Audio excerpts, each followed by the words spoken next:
evening. Dean of the University of Minnesota's College of Science and Engineering. It's my pleasure to welcome you here tonight to this public lecture, which is co-sponsored by the University of Minnesota Libraries and the College of Science and Engineering. It's also my honor to introduce our speaker, David Pogue. It's like watching Nova. Who was a technology columnist for the New York Times and Scientific American. He's also the host of the PBS show, Nova ScienceNow. And I can tell you that if you tire of even though the program is broadcast on Wednesday nights, it seems to be rebroadcast here on Sundays. So if you get tired of the Vikings football game, you can switch over to Channel 2 and watch David in action. Mr. Pogue is the best-selling author with more than 3 million books in print. Among his works are 7 books in the For Dummies series. For example, Max for Dummies, Magic for Dummies, Opera for Dummies, Music for Dummies, and there are 3 others, which I can't recall. He also originated the Missing Manual series, which are printed manuals or computer products that don't come with manuals. I mean, what a disappointment. But he has solved the problem. It's the book that should have been in the box, and now there are more than 120 titles available. So that's another commentary on computer manufacturing. Mr. Pogue is a lifelong magician and is a member of the International Brotherhood of Magicians. He's even known to intersperse some magic tricks in his lectures, and maybe that could happen tonight. Mr. Pogue studied music, computer science, and English at Yale University, and graduated summa cum laude with distinction in music. He's arranged and conducted Broadway musicals and has received an Emmy, a Loeb Award for journalism, and an honorary doctorate in music. Tonight he will speak on the topic, Disruptive Tech. What's new, what's coming, and how it will change everything.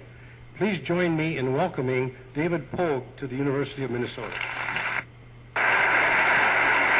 Nicely done, thank you.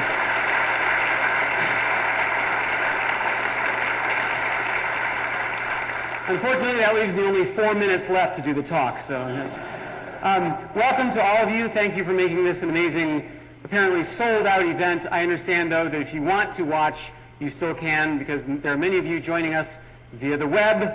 Welcome, all of you on the webcast. It's almost like being here. The only difference is that you people online will not be receiving the complimentary iPod Touch under your seats. Sorry, we can't find you. All right, so should we get the magic trick out of the way? This was a special request. This is a magician's warm-up, something we do. And you can all do it. I'll teach you how to do this. So everyone put out your hands back to back like this. Stretch out your arms. Everybody, don't be shy. Cross over and clasp. Interlock it, that's it. And then all you're going to do, on the count of 3, the idea here is to untwist your arms as I do. 1, 2, 3. Just untwist.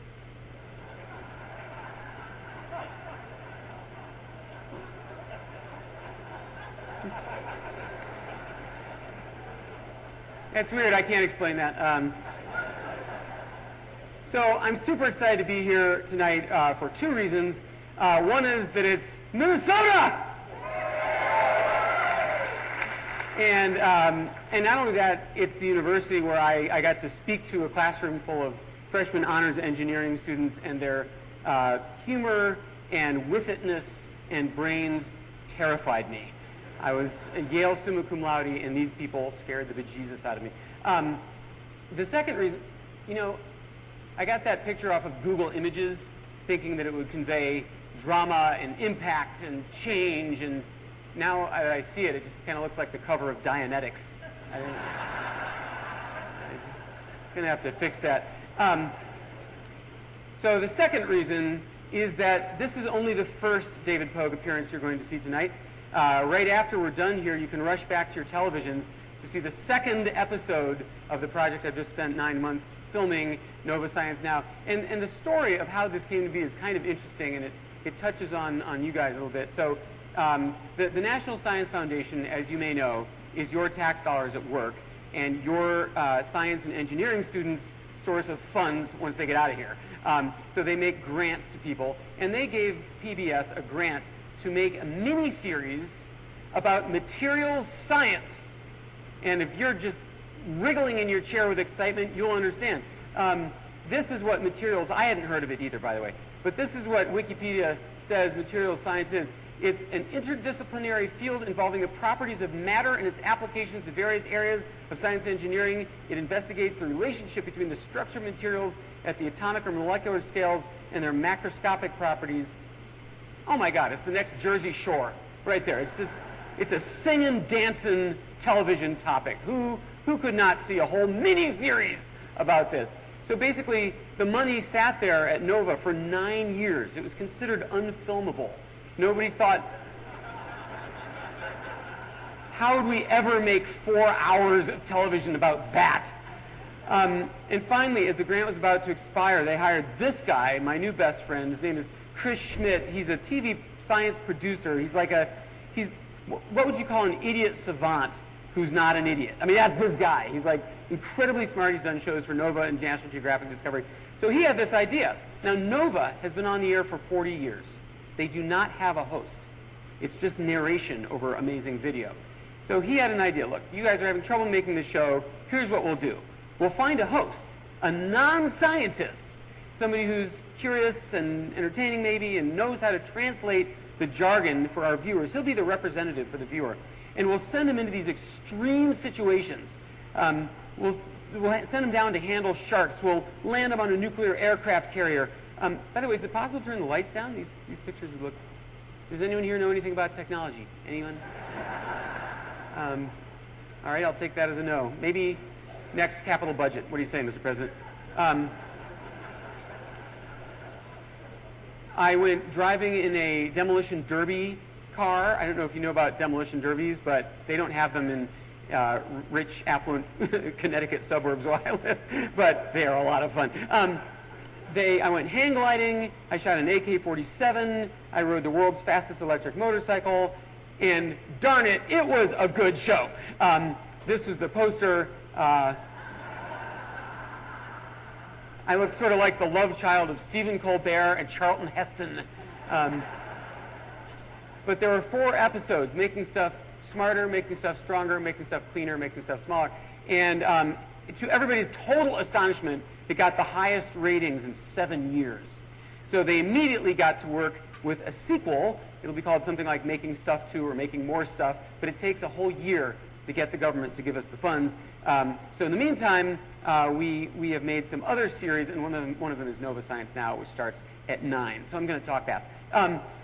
This is a little bit of the trailer.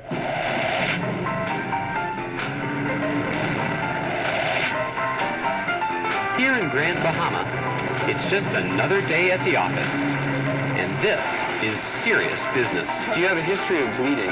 I do have a history of bleeding. Every time I get cut, without fail. I'm the only one on this crew who's not getting a suit of chainmail. We're here on a quest to unlock the secrets of shark skin. That's right, sharks are covered with tiny scales that somehow repel microbes. They're the inspiration for a technology that could be coming soon to a hospital near you. This surface mimics the texture of shark skin. In a lab, the advantages are clear. It keeps deadly bacteria at bay. Bacteria can't colonize and proliferate. The physical modification of the surface is not allowing them to do that. Just one way that nature is inspiring the far-out field called materials science.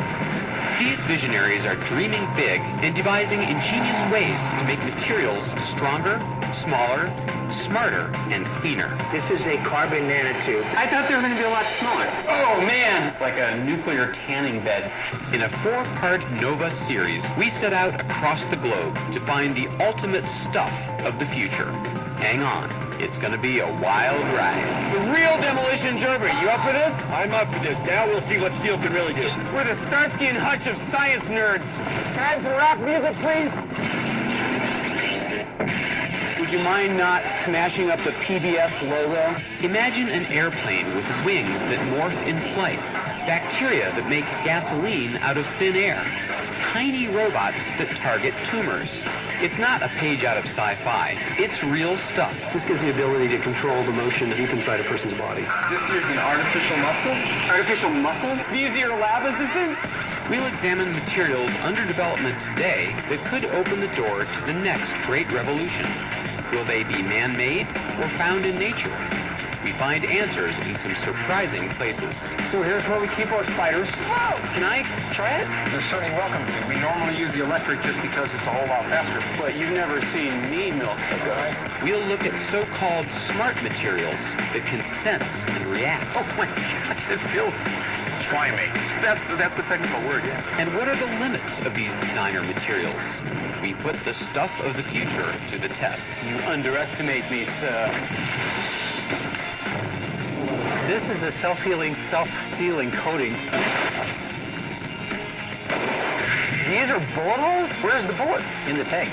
One thing is certain, these groundbreaking new materials will transform the world we live in. There are estimates that we could increase the effective generating capacity of this country by 15% without building one power plant. Just by adding batteries? By adding batteries. The remarkable new shape of things to come. It's about 1/100th of a human hair. It's stronger than steel. Oh my gosh, it's amazing.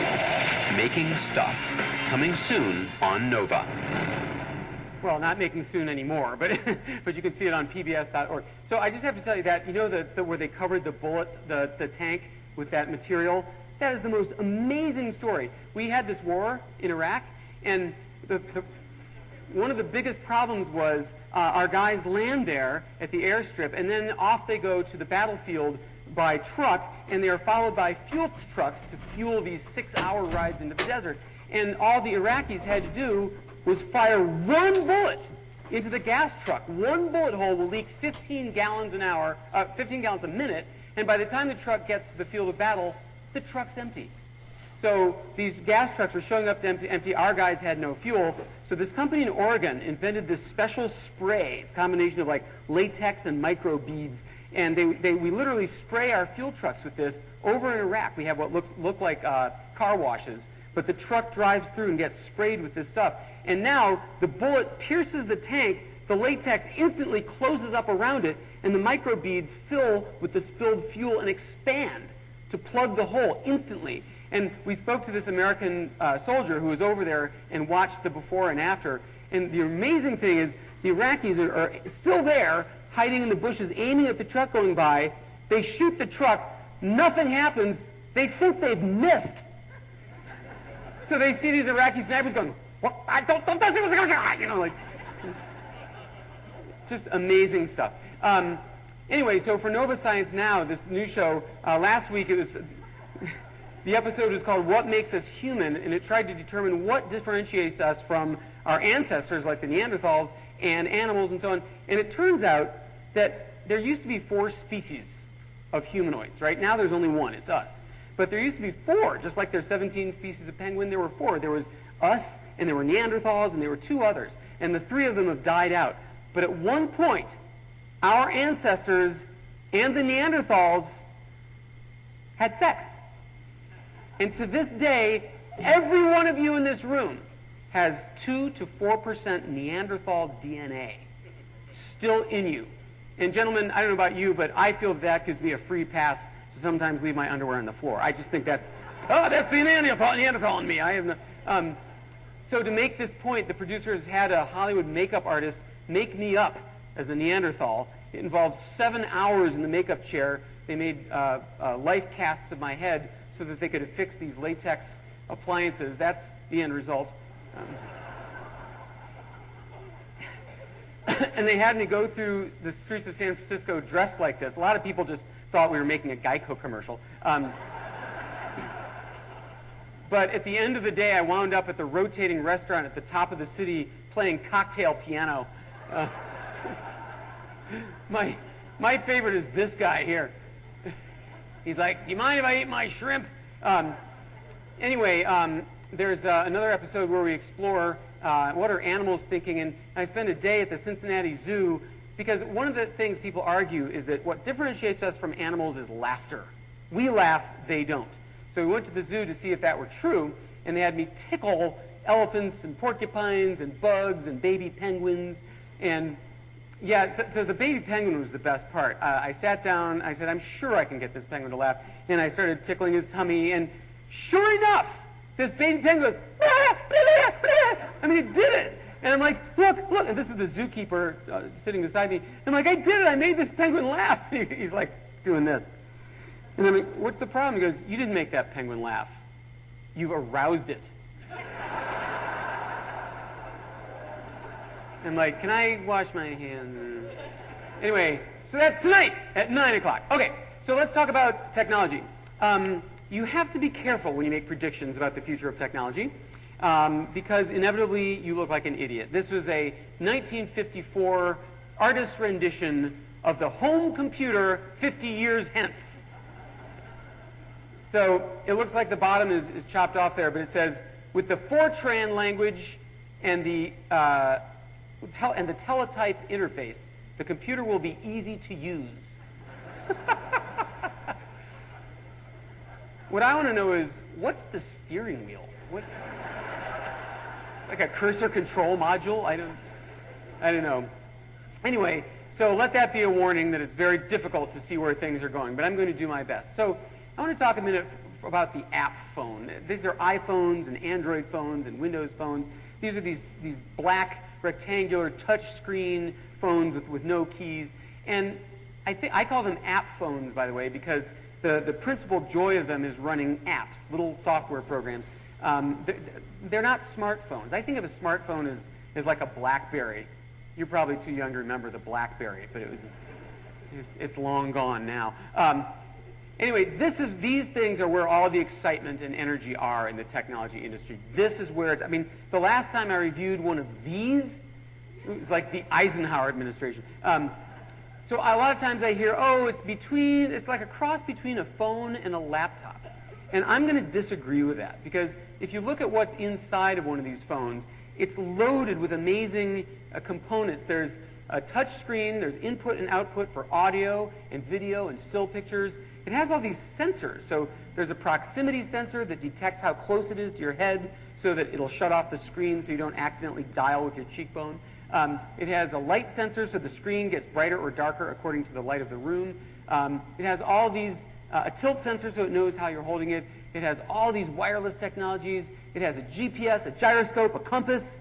Okay, I'm sorry, your laptop doesn't have a compass in it. Okay, so I consider this a whole new category, perhaps even more important than the ones from which it's supposedly derived, especially because the beauty is you can write new apps to use these components. There are 700,000 of them on the iPhone store, 600,000 for the Android phones, and they're every conceivable kind of program. And I wanted to just focus on one to make my point that none of this has ever existed before. An ocarina is a South American wind instrument made of clay, a traditional instrument. So this music teacher in California thought it would be fun to write an app for the phone that simulates the ocarina.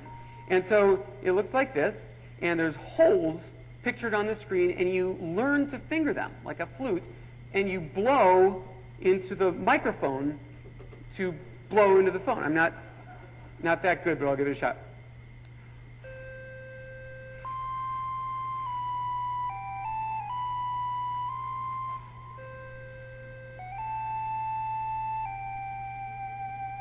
You tilt it for vibrato.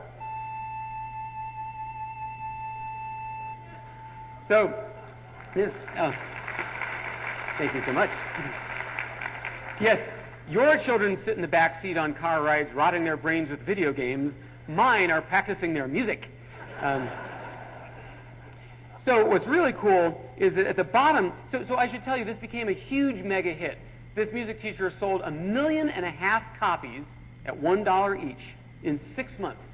Became a millionaire overnight. What are you people doing here? Get going, get going. There are 3,500 pieces of ocarina sheet music online. There are videos of people playing. This is a bunch of college kids playing Stairway to Heaven.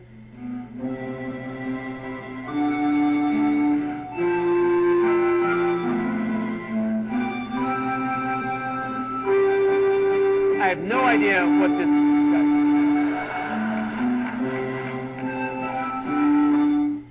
So, something that never would have been possible on a computer or a phone. It had to be one of these. So, at the bottom of the screen is a picture of a globe. And if you tap that globe, it launches the app and picks out one of those 1.5 million people around the world, shows you on the planet where they're sitting, and you listen in. All right, so we're going to do this right now. All right, it's picking somebody in South America. Little South African folk song. Keep practicing. Okay, so I spin the world. Let's pick somebody.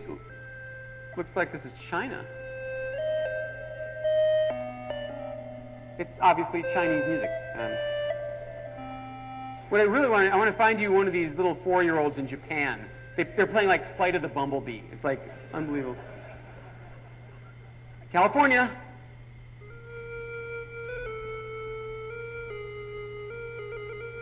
Oh, it's Happy Birthday. No. So I think this is just amazing. I think if everybody had this app, there would be no more wars, right? Like, Ahmed can't play the F sharp either. We're all brothers. You know, like. So anyway, so I said that this guy was a music teacher. I sort of under-exaggerated. He's actually a Stanford computer music professor. This is the guy, and he's a total genius. And the thing he did next was even more hilarious. Are you familiar with auto-tune? Auto-tune is a music processing effect that they apply to pop singers when they're a little sharp or a little flat. But if you turn it up all the way, it doesn't allow your voice to ever go between notes of the piano. It clicks from one pitch to the next. Remember the Cher song, Do You Believe in Love After Love? You know that? Oh my God, that was a bad idea. A very distinctive sound. So Gu Wang wrote an app that auto-tunes yourself. You put on the earbuds and you sing into your phone. And so that too became very popular, and it helped the career of a rapper named T-Pain, who auto-tuned himself on everything that he does. And so now I'm going to show you a clip from the Jimmy Kimmel Live late night TV show where T-Pain is using the app called I Am T-Pain on the president. So, Mr. President, what would your health plan do for America? It provides health insurance to people who don't have it. Well, that sounds good, Mr. President, but tell you what, could sound a whole lot better. What do you think? Basically, we got 80% agreement. We got 80% agreement. The 47 million Americans who don't have any health insurance at all. Health insurance at all. I'm not the first president to take up this cause, but I am determined to be the last. Determined to be the last. Doctors, patients, hospitals, wasting money, Your money. Medicare, pharmaceutical industry, diabetes, foot amputation. When are we gonna say enough is enough? When enough is enough is enough. Thank God bless you, and may God bless the United States of America.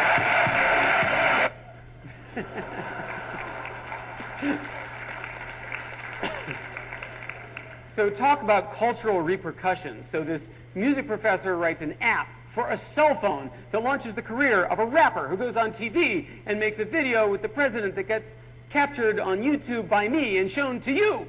It's like crazy. Okay, so that is not new news. The new news is the next big step for these app phones. If you think about what the phone is, right, it's online all the time. It's a perpetual internet connection. It has a video camera so you can see the world around you, and it has a computer. So the next phase is called augmented reality, and that's where you look through the phone like it's some kind of viewer of the world around you, and it overlays the video with labels that identify what you're seeing. So here's a quick montage of some of these things. This is for the London subway system. You look down through the phone at the ground, and it shows you what subways are under your feet. Then you lift it 90 degrees, and it shows you which way to walk to get to those subways. And in 2014, when your subway system is finished, you can try it.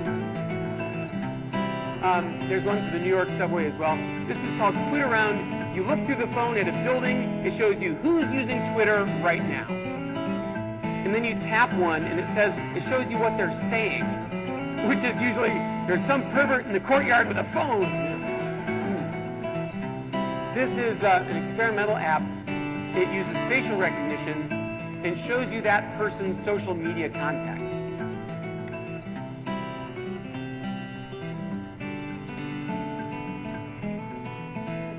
I really have a lot of hope for that one. Can you imagine how useful that would be at a party? You're like, oh, hi, Bob. You know, that could be really useful. I am a person of color blindness. I have been colorblind forever. And in high school, I was made fun of all the time because my clothes didn't match. What I needed was an app like this. It's called Retina. You point the phone at a color, and it identifies that color by name. So red, don't wear that. This next one, a reader alerted me to. It's called Word Lens, and it is so sci-fi and unreal that I was absolutely convinced it was a hoax. And I actually wrote back to this guy, haha, very funny. It is not a hoax. It is a real app. It's called Word Lens. It's a $5 app, and basically, you point it at anything written in Spanish, and it translates it to English in the video with the same font and background. How the heck do they do that? And sometimes it's important information that you'd want to know. I mean, it's the same. It's moving with the, yeah, like this would be useful.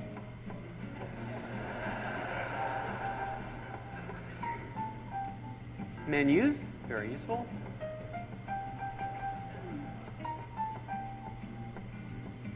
That would be very useful to know. And then if you want, you can hop into settings. Nowadays, there's other languages. They have French and I think Italian. It goes the other direction. I mean, you were alive to see the day. That is amazing. And the thing is, there's no telling how far this could go.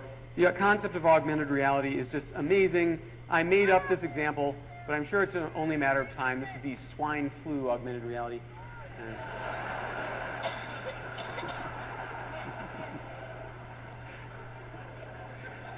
My son is such a good sport.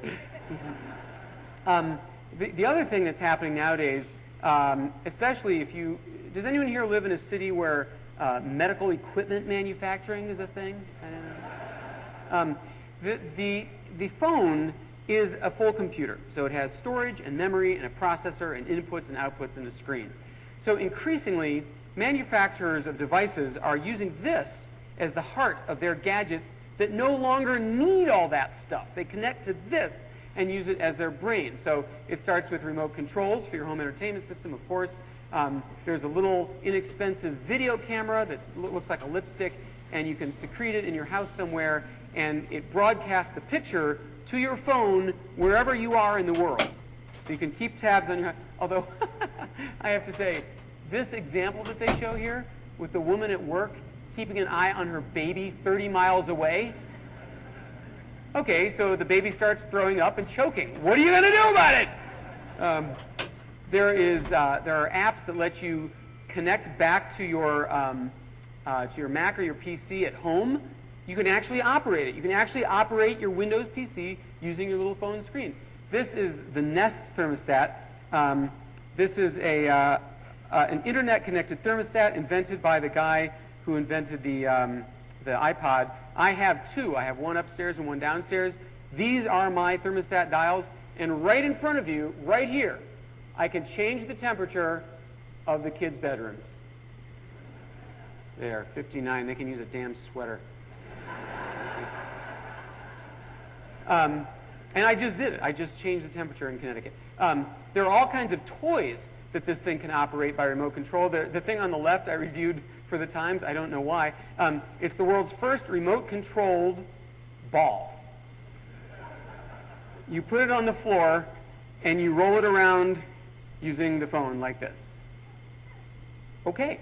The one on the right is really cool. It's a quadricopter. It's a flying helicopter that you fly using the iPhone in the same way. You tip the iPhone to make it fly right, left, backwards, forwards. But the cool thing is it has cameras on it. So you can also see on your phone what the helicopter is seeing. So you could drive it into your parents' bedroom and see what medical instruments, all of these things use the iPhone as the remote brain. So EKGs, glucose monitors, fetal monitors, these are marketed to obstetricians. So if you have to run down the hall to another patient, you can still keep tabs on the woman in 1A as she goes into labor. There are remote control car starters. This is an aftermarket product for any car. So he just unlocks the car from his phone. And now, if you live in like Minnesota, where it gets cold, you can actually start the car in advance while you're still making your toast. So I think the app phone era is just beginning. We think this is so thin and so amazing. I've been in this business long enough to know this is not thin and amazing. This is like the Cro-Magnon phone compared to what it's going to be. I mean, we're going to tell our grandchildren, when I was your age, the phones were, yay, 1/3 of an inch thick. You couldn't roll them up. This is just the beginning, I'm confident. So the next huge macro trend that I want to talk to you about is called Web 2.0, and it explains a lot about the incoming generation. So Web 2.0 is differentiated from Web 1.0 in the following way. Web 1.0 websites are where the owner of the site writes the words and hangs up the pictures. In Web 2.0, the audience creates the material. The owner of the site doesn't do anything but provide a template. So this is Facebook, the most successful example.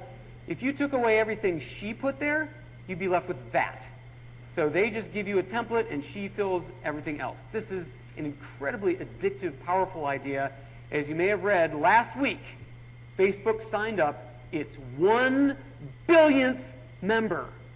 This is 1/6 of the Earth's population submitting their private and personal data to the exclusive hands of this guy. I hope we know what we're doing here. But many of the great web success stories are all based on this same premise. The premise of Web 2.0 is it's a way to connect two people who've never heard of each other by their very specific interests. So, for example, Craigslist. Craigslist is free classified ads in every topic in every city. Personals, help wanted, for sale, whatever it is. It's amazing if you've never tried it. Next time you go to your attic and you have some junk you want to get rid of, a lamp, a mattress, whatever it is, list it on Craigslist and the phone will start ringing. There are people who want your crud. So Craigslist listings are free, and it is said that Craigslist is the reason that the newspapers are going under. Like, I don't know if you're aware of this, but last year, the Wall Street Journal and the New York Times both shrank by 1 inch in each direction. The actual paper got smaller. 5 years from now, it's going to be like, oh, here's the Sunday Times. And the reason is, New York Times used to get 40% of its ad revenue from classifieds. And today, because of Craigslist, it gets 0, which is a very small number. So the Wikipedia, another classic example, who ever thought this would fly? An encyclopedia where any idiot can write anything. And yet they did an experiment. Nature magazine did a comparison of Wikipedia and the Encyclopedia Britannica and found only a 2% accuracy difference. Wikipedia was 2% more accurate.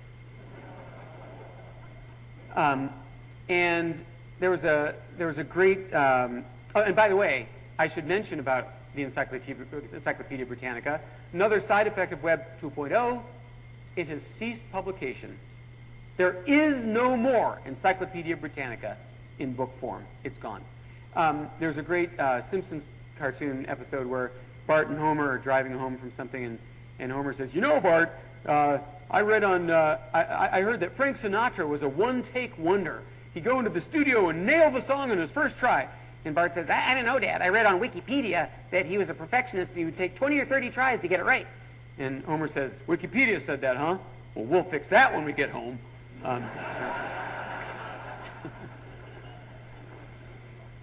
Another victim of the Web 2.0 era was Reader's Digest. I used to love this magazine. They, especially the joke columns, people would submit jokes. And one of the columns was true life stories from working people. And there was a college librarian who submitted the following anecdote. It was her first week of classes, and a freshman walked into the library. Hey, there's a certain convergence of this theme, isn't there? Library, college, never mind. The kid walks into the library and says, "Whoa, what are all those matching books?"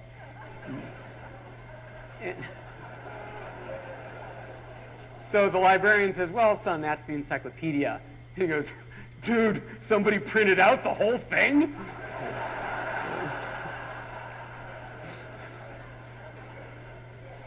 We live in a different age, people. This is Flickr, where people put up their photos for all to see. YouTube, where people put all their videos for all to see. I hope you're tracking the story of YouTube. These two guys in their 20s started YouTube. They sold it to Google 12 months later, a year later, for $1.7 billion in a year. So next time you guys are feeling overpaid, just remember that. I told my 10-year-old son the story of this sale one night. He was brushing his teeth, and I was hoping to instill that entrepreneurial spirit. And he's like, "Dad, why don't you have an idea like that?"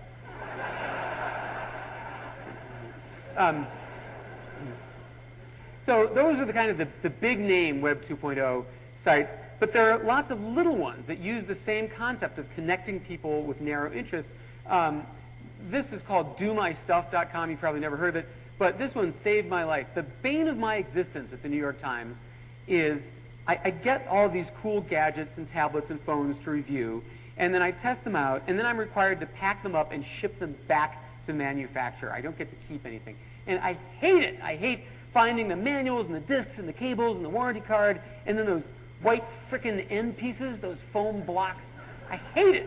So the New York Times finally said that they would be willing to reimburse me if I hired some college kid to come over and do the packing for me. So what you do on Do My Stuff is you list the grunt work that you want done, like clean my gutters or teach me French or pick me up at the airport, whatever it is, and people bid to see who can do it for the least money. That is awesome. And so I listed my packing job, and I got wound up with this college kid who comes over and he packs up my stuff for $12 an hour. It's like a perfect use of technology. There's another great example. It's called Prosper.com. It's for American citizens to make micro loans to fellow citizens. So let's say there's some small businessman in Eden Prairie, and he needs $2,000 to renovate his store. And so instead of putting it on his credit card and paying 26% interest, you, who might have some money in savings right now earning nothing, you look over these business plans, you make the guy a $2,000 loan at 12%. You're making 12%, he's paying much better interest rate, 12%. The bank gets nothing, everybody wins. Although, I have to say, the one talk I gave where this slide really bombed was for the American Bankers Association. I don't know. This is GoLoco.org. Great idea. It's a glorified carpooling database. So I'm flying back to New York tomorrow. I have to go to the airport. For all I know, one of you might be going to the airport tomorrow, but I don't know you. I have no way of meeting you. So what's going to happen? We're both going to get in our cars, drive to the airport, pollute, use gas. So here, you list where you're going. It could be a daily commute, or it could be a one-shot, like the mall on Saturday.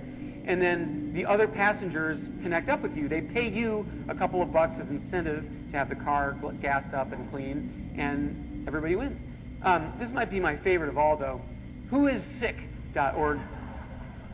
I have 3 beautiful children, and if you were at my front yard on any weekday morning, you would see these 3 cherubs getting onto the yellow school bus and going to the public school. I see 3 Q-tips going off to the Petri dish because they come back with the nastiest bugs. Is it my imagination, or are the bugs so much worse than when we were little? I mean, so, like, typical example, we're supposed to go on a trip next week, but my daughter comes home from school and she's throwing up, and by evening it's turned to diarrhea, and we don't know if she's going to be able to go, so I don't know what to do. I'm panicking. I call the vet, and the vet, sorry, not.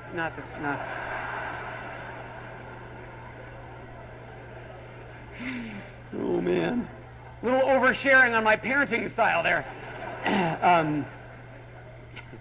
Call the pediatrician, and the pediatrician says, oh yeah, that's going around. I've had 30 of that in my office this week. She'll be fine by Thursday, or whatever. So the way this works is you go to this site and you click off your symptoms: bloody stool, blurred vision, clammy skin, and the site collates all this data, and you sit back and you watch the bugs drift over your neighborhood.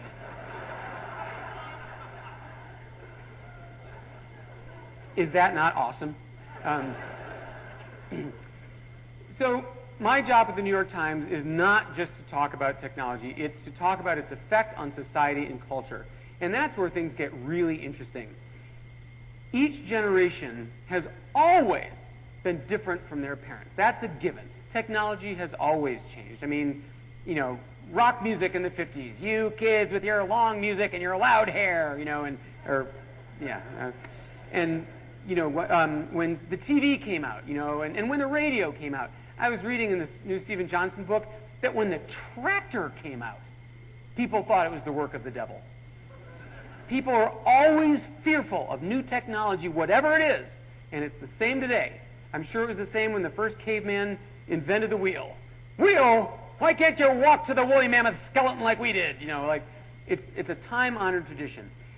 But I believe the change in the last 5 years has been far more dramatic and radical than any time in memory. The change has been enormous.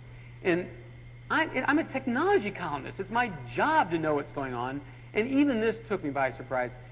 See, 3 years ago, I started this national campaign called Take Back the Beep. And what it was about is, when I call you on your cell phone, I hear your greeting, hi, it's Chris, leave me a message.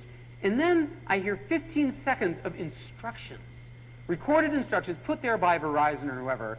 And it's absurd. We've only had answering machines for 45 years. We don't need someone to say, you may begin speaking at the tone. To page this person, press 5. Page?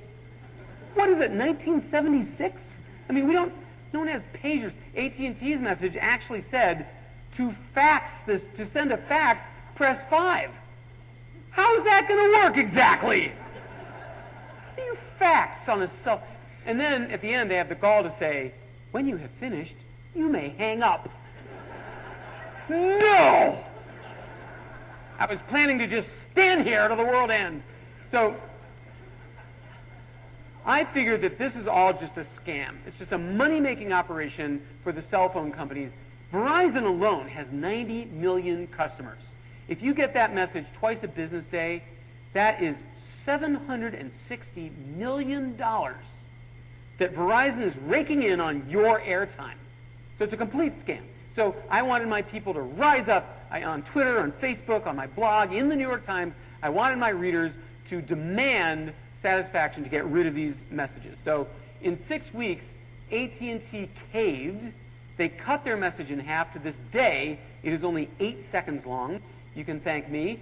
That is $374 million a year it's costing them, and an hour and a half every one of you saved.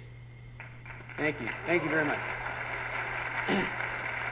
So the part where worlds collided, though, is I had a college kid working for me that summer as an intern. And this is where I realized something was going on. He was great. He was really smart. He's helping me out, and he goes, yeah, I'll do what you want, man, but I don't get it. Like, what don't you get it? It's very simple. And he's like, honestly, dude, who even uses voicemail anymore? What? Did I miss something? He's like, dude, I take out my phone. It says 4:30 p.m., missed call, David Pogue. I don't really need to listen to a recording of you saying, hey, it's David Pogue, must have missed you. I can see that. And if I feel like calling you back, I'll call you back. So they don't even use voicemail anymore. And then, like 2 weeks later, I was at some school function, and I heard this lady telling this story that her daughter would not respond to her emails. And she says, I said, honey, why don't you answer my emails? And she said, Mom, nobody does email anymore. What am I, 100? What's going on? It turns out that everything has to be real time. It has to be a text message or a tweet or Facebook. It has to be immediate. The whole model of store and forward, like voicemail and email and US mail, gone. No one has the patience anymore. There are a lot of big changes in the way the incoming generation operates. For example, much has been studied recently on the way they multitask. They do their homework, but they also do it while they're on the phone and listening to music and watching TV on their laptops, all at the same time. Am I right? Thank you. We've got our own focus group right here. Also, everything has to be on demand. Woe be to you, the business person, if you don't get this. It started with the Apple iTunes Music Store, where people can download a song on demand to the phone without buying the whole album instantly. Now there's on-demand TV. I hope you all know about Hulu.com. It's really one of the gems of the internet. Free. You can watch any of the last 4 episodes of just about any important TV show with like 2 15-second ads. Really easy to use, beautiful quality. There's on-demand radio, otherwise known as podcasts.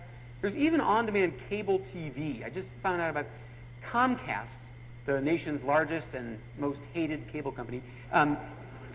They have this feature where you can watch anything that's been on all month on demand. It's not pay-per-view. You're not paying for it. It's included in your package. But it's like the internet is the world's biggest TiVo. There is, of course, on-demand movies, Netflix and so on, Amazon. And there's on-demand books if you have a book reader like a Kindle or Nook, books and newspapers. I just found out about this. This is wild. On-demand medicine. And it works like this.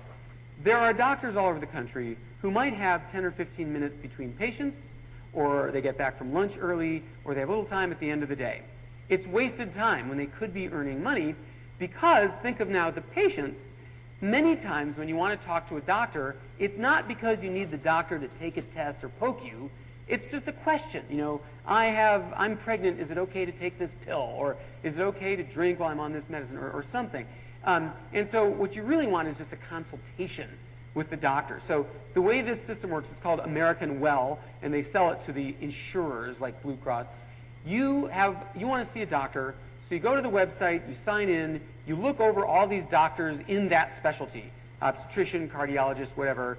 You read their background, see where they went to school, are they board certified. You pick one, and then up that doctor pops in video.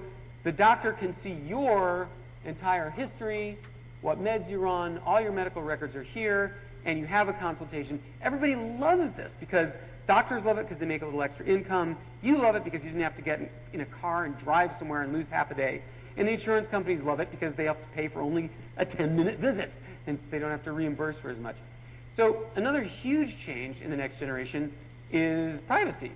They really don't care about, that is in fact the whole purpose of Twitter and Facebook, is it not? It's to broadcast your private life, Just got back from the Department of University Health, all clear. It's like, that's the entire idea. Twitter and Facebook also have sort of an ego component. How many friends do you have? How many followers do you have?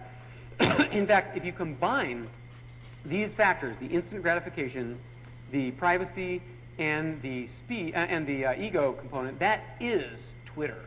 That's basically what Twitter is.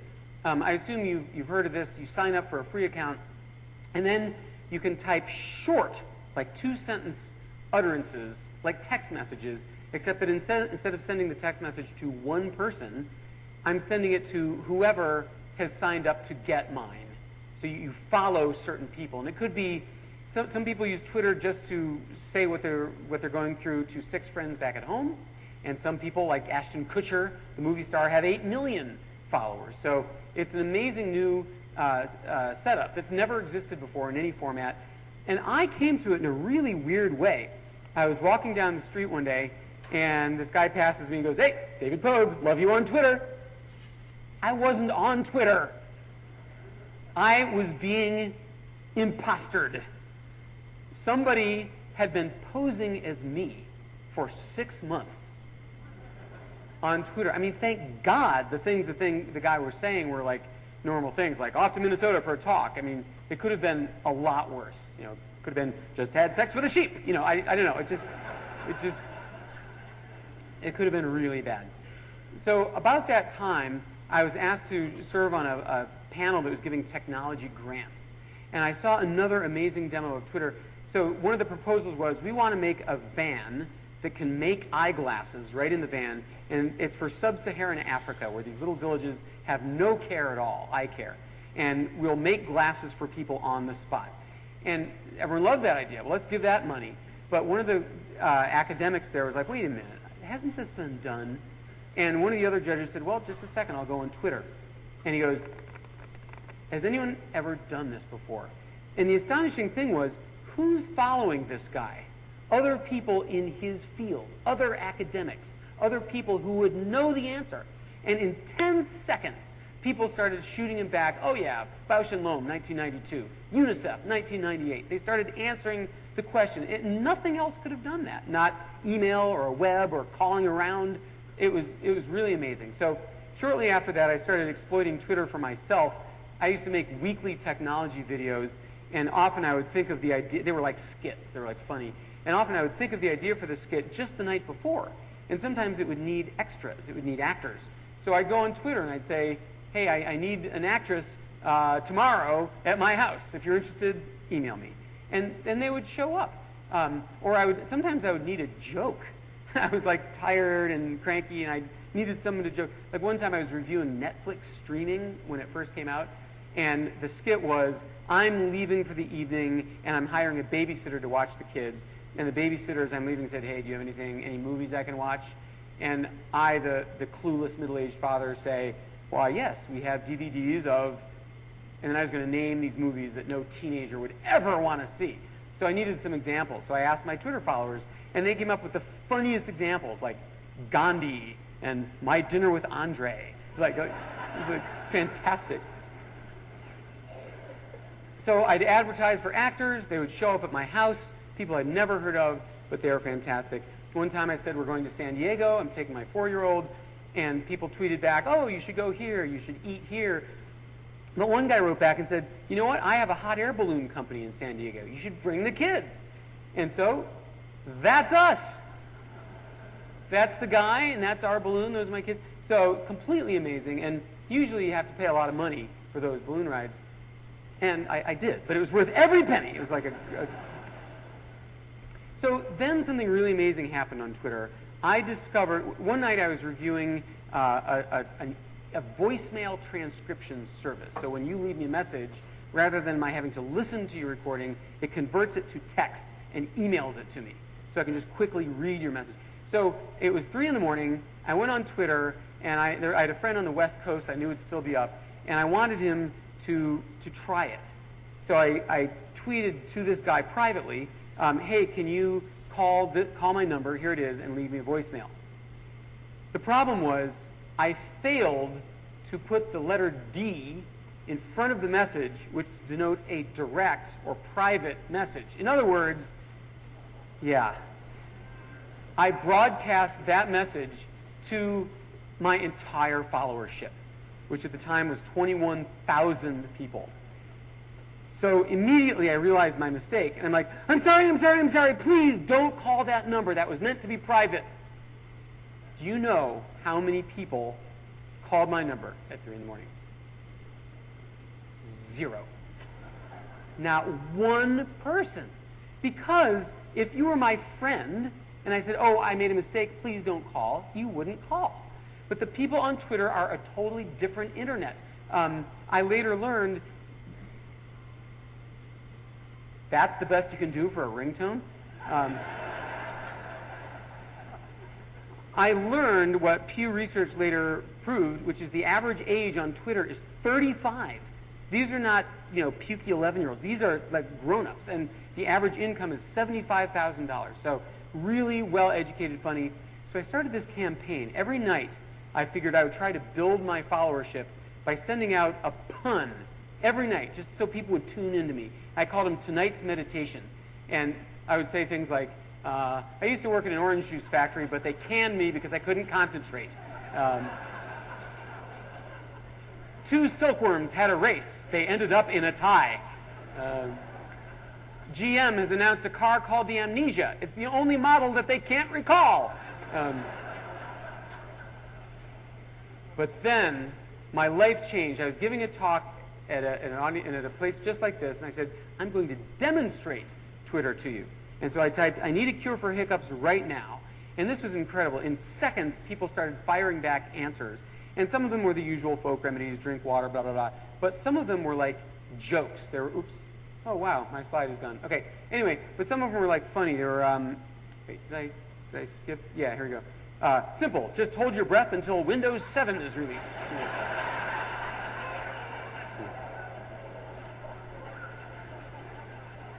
Somebody said, check your investment portfolio. That'll scare the hiccups right out of you. And I like this one. I take large sips of bourbon. It doesn't stop the hiccups, but I stop caring.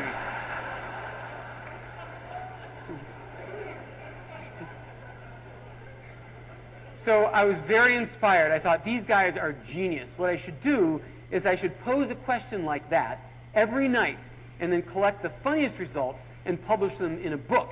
And it'll be the funniest book ever written. Well, I did that. This is the book, The World According to Twitter. It's hilarious and moving and tender, and it sank like a stone. Nobody bought this book. I don't, to this day, understand exactly why. I think people thought in the bookstore that it was a book about Twitter, which it isn't. But anyway, it's too bad because they were really, really funny. Like I would say, compose the subject line of an email you really, really don't want to open. And people would write things like, to my former sexual partners as required by law.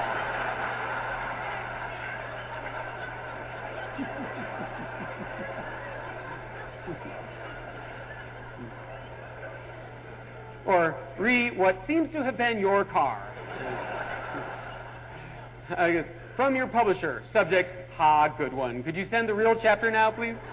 Or I said, invent a Chinese proverb that sounds authentic. And people submitted things like, a pig with a cold still makes good bacon. The pit is always smaller than the plum. And you can use these. Like,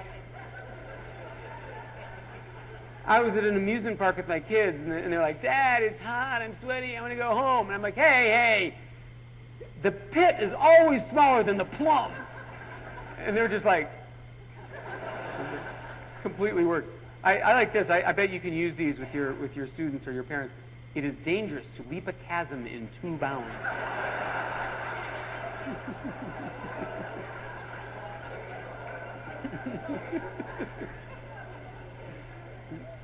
But this was the best. Just one more. This is the funniest of all. Make up a prequel for a famous movie.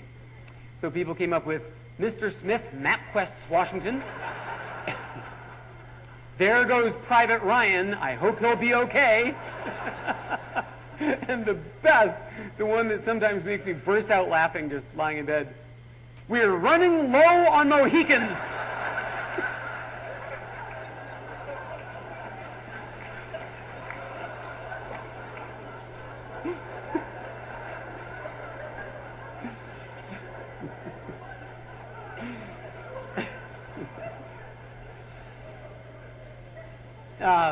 I'm not here to plug books, but just in case, I will be autographing them outside when we're done. Anyway, so what can we conclude about the next generation? There is a big land shift since our generation. They're like, who does voicemail anymore? Who does email anymore? Who owns a home phone anymore? Do you know a single kid who gets out of college, gets his first apartment, and gets landline service? Doesn't happen. Unfortunately, they don't get printed newspaper subscriptions either. Yeah, who reads newspapers anymore? Who watches TV on a TV? anymore? Who does one thing at a time anymore? Who reads professional reviews anymore? You're nuts if you decide to go to a movie based on one newspaper reviewer's opinion. You've got to see what the masses think. People have already seen it. So you go to RottenTomatoes.com or IMDb, InternetMovieDatabase.com, and see what 11,000 people who've already seen it have said. They never steer you wrong. So things have really changed. Who uses dental floss? Well, I made that up, but you get the idea. Things have completely changed. And this is useful not only to us as parents and shepherds of the younger generation to help understand them, but I think it's also important for educators, because it's not enough when we teach technology to just teach the clicking and how to use Microsoft Word. There are intangibles that we also need to teach. We need to teach the ethics of online behavior. Part of it is online bullying, but a lot of other things. It's plagiarism, and we have to teach permanence. The kids today, as you know, put drunken photos on Facebook that some employer, when they get out of the university in 2 years, is going to find. They got to think ahead. They're going to find those drunken party pictures. This was a congressman from Florida who had a sex chat with his 17-year-old male intern, evidently unaware that those chat transcripts can be saved and later leaked to the media, which is exactly what happened, and he is finished. And finally, we really need to teach credibility. You can't believe everything you see on the internet, and we need to teach people how to distinguish. I'm ashamed to say that I used this picture at the beginning of talks for a year. I loved it so much before an audience member came up after the talk one time and said, by the way, I love that picture too, but you should have leveled with your audience that it was a hoax. I'm like, what? I didn't know it was a hoax. Because, yeah, that is not an artist's conception of the home computer of the future. That is a current Smithsonian exhibit of a nuclear sub-cockpit.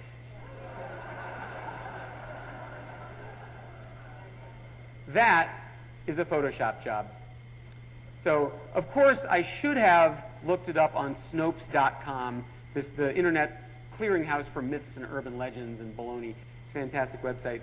So, look, I know that things keep moving faster and faster. It's my job to keep on top of technology and its effects on society, and even for me, it's like drinking from a fire hose. I don't envy you. How are you supposed to keep up? Aren't there worries? Aren't our kids becoming less social when they bury their faces in screens all the time? Aren't they learning not to have patience because they don't send U.S. mail anymore or wait to get a movie from Blockbuster? There are worries, but somehow, it's in my experience, society manages to course correct. Somehow, we integrate these new technologies and their effects, and we soldier on. Or, put another way, the pit is always smaller than the plum. Thank you very much. It's great to meet you all.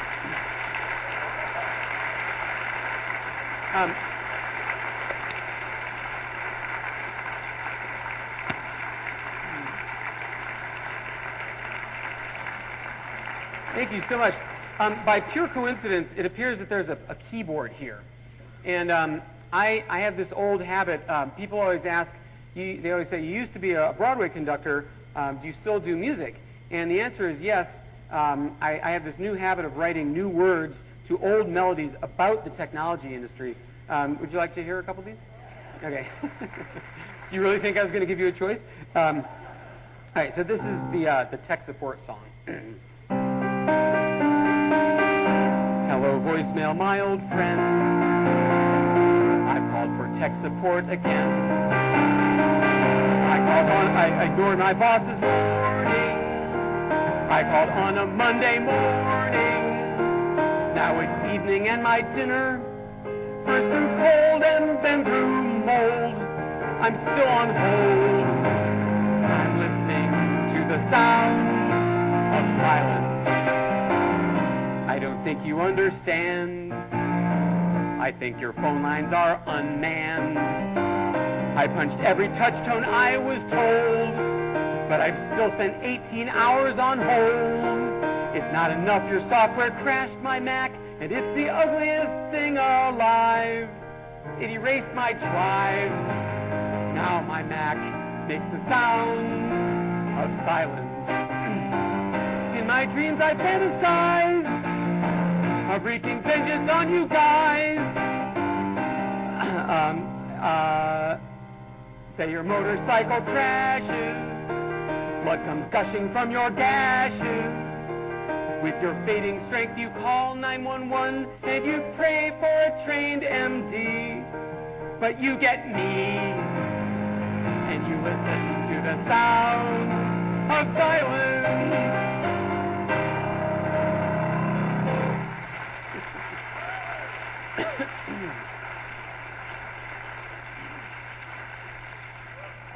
All right, and finally, ladies and gentlemen, this is a tribute to the RIAA. This is the Recording Industry Association of America. Those of you who are attending college know all too well who this group is. These are the people who are suing college kids for downloading music illegally from the internet. And now, a tribute. Young man, you were surfing along and then, dumb man, you downloaded a song and then, young man, copied it to your pod, then a phone call came to tell you you've just been sued by the RIAA. You've just been screwed by the RIAA. Their attorneys say you committed a crime and there better not be a next time. They've lost their minds at the RIAA. Justice is blind at the RIAA. You're depriving the bands. You are learning to steal. You can't do whatever you feel. Know what? They will sue your butt clean. They say, so what? If you're only 13, and you know what? They were equally mean to an 80-year-old grandma. CD sales have dropped every year. They're not greedy. They're just quaking with fear. Yes, indeedy. What if their end is near and we download all our music? Yeah, that would piss off the RIAA. No plastic discs from the RIAA.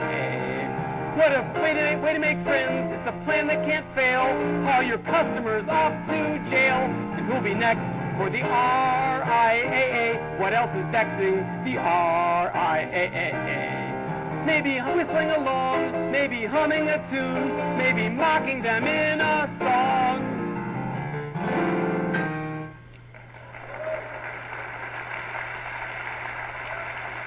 Thank you so much, guys. This was so much fun. Thank you for coming. And now, since you figured out the lights, I'm happy to take questions and answers about anything, how TV works, how the New York Times works, how to fix your printer, whatever. See? Are patents obsolete?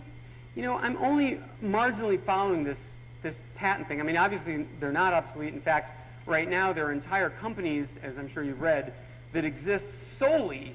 They're called patent trolls. They exist solely to buy up technology patents and then watch until Google or Apple or somebody comes up with something like that so they can take them to court and win huge judgments. So unless I'm missing the thrust of your question, I wouldn't say they're obsolete. I would say they're being misused these days, and they're being used as levers for companies that don't create anything to get hundreds of millions of dollars. So we do need to fix that.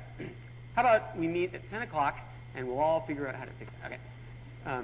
Any other questions? Yes, sir.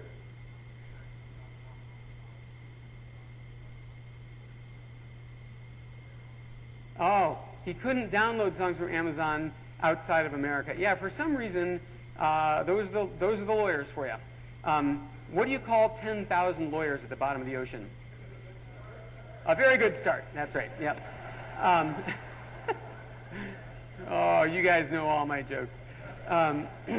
So, yeah, I mean, nothing we can do. It's idiotic. What I don't understand is, do the record companies and the song artists not want to get money? I mean, is not the point to sell recordings? So why would they deliberately shut off 9/10 of the world's population? I don't understand these people. I have a joke that you won't know the punchline to. Do you want to hear it? It's really good. Okay, so Superman and Batman, I got this on the internet. Superman and Batman are supposed to meet for lunch in Manhattan, But Superman is late, and he's a mess. His hair is mussed. His cape is torn. And Batman says, "Whoa, Super, what happened to you? You're a wreck."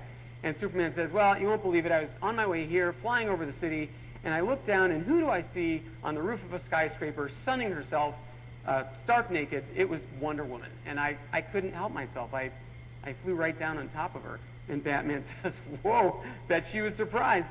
And Superman says, "Not as surprised as the Invisible Man."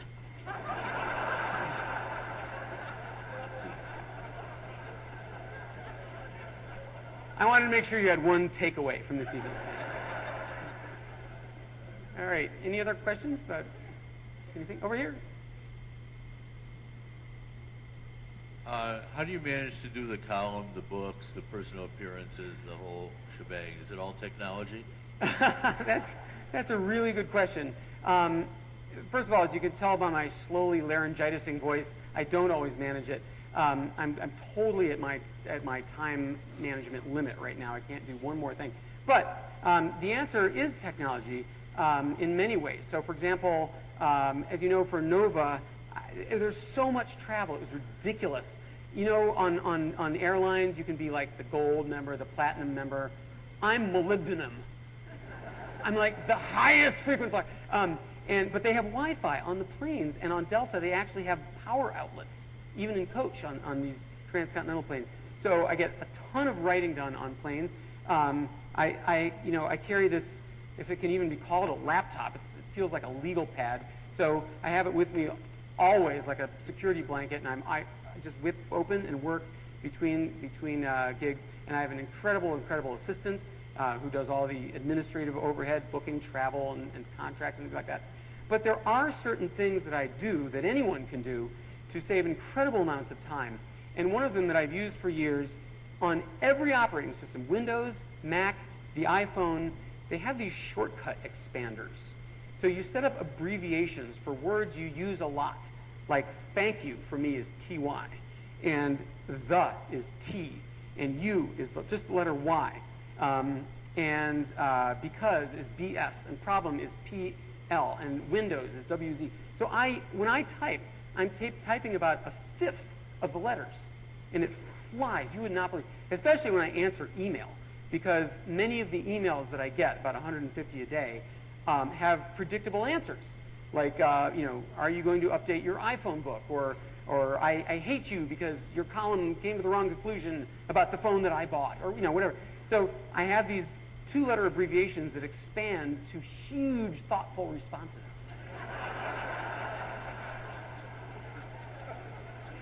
So if a hater says, you should be fired, you're an idiot, I hope you eat dirt and die, I just type buzz off, one word, and it says, thank you so much for sharing your opinion. On this occasion, I think we'll have to agree to disagree, but I value your readership, and blah, blah, blah, blah.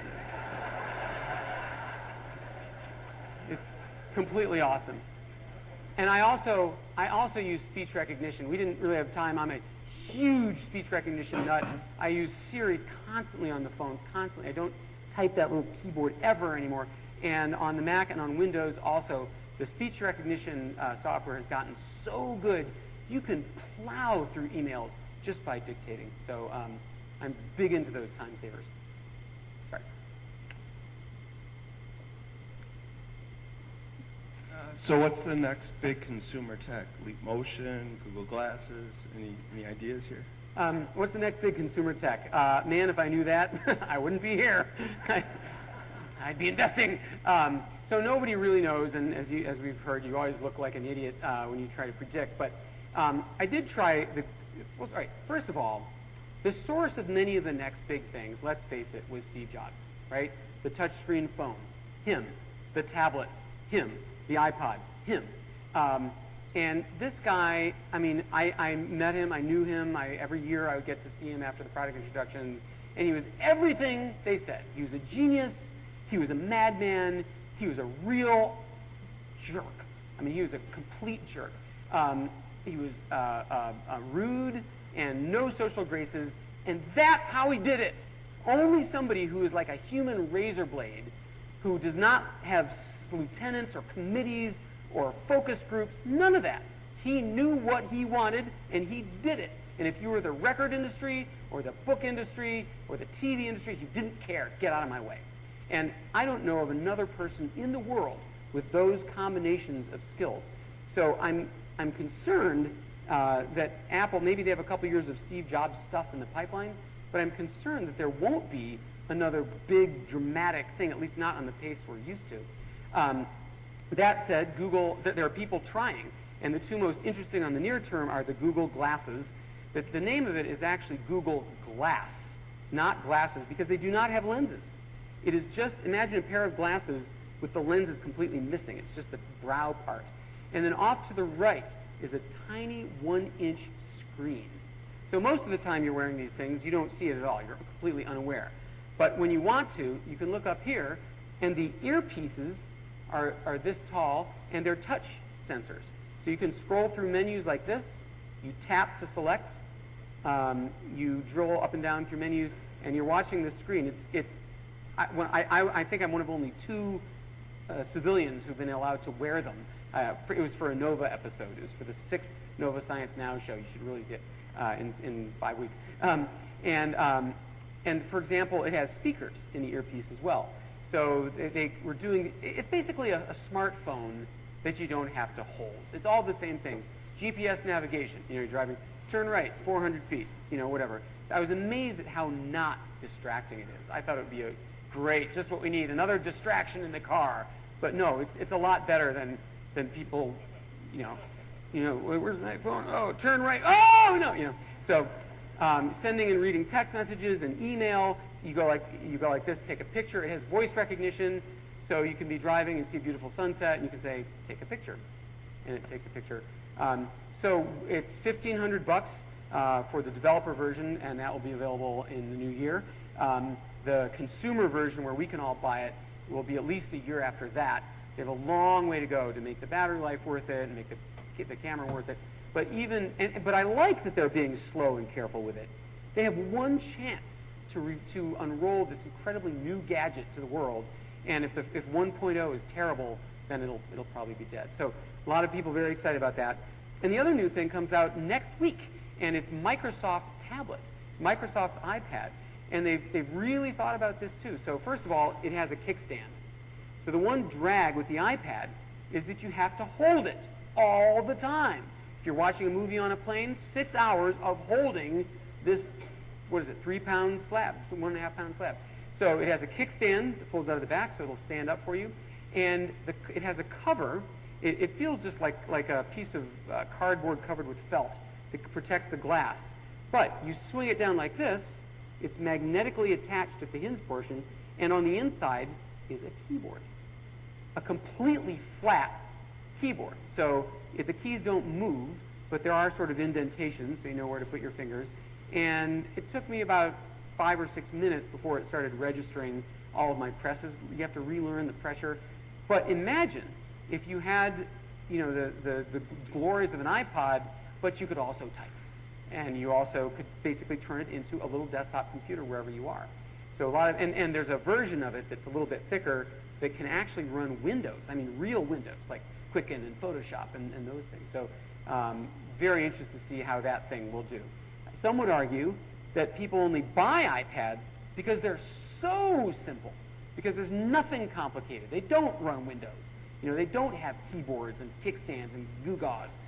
So this is like a clash of philosophy, this new tablet, which is called the Surface. But I'll be reviewing it for next week's column. Sir? Oh.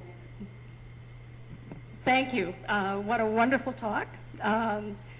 Music, magic, all things wonderful. Please join me in thanking our speaker tonight.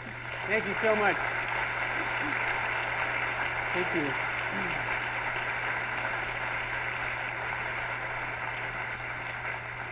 I'm Wendy Luget, the University Librarian, and I want to thank again our co-sponsors, the Friends of the University Library and the College of Science and Engineering. I'm also the keeper of the books, those that match and those that don't, so check us out too. We have out in the lobby, we have books for sale by David Pogue. He will be out there signing as well. We also have refreshments, so please join us for a technology-free refreshments out in the lobby. Thank you again, David.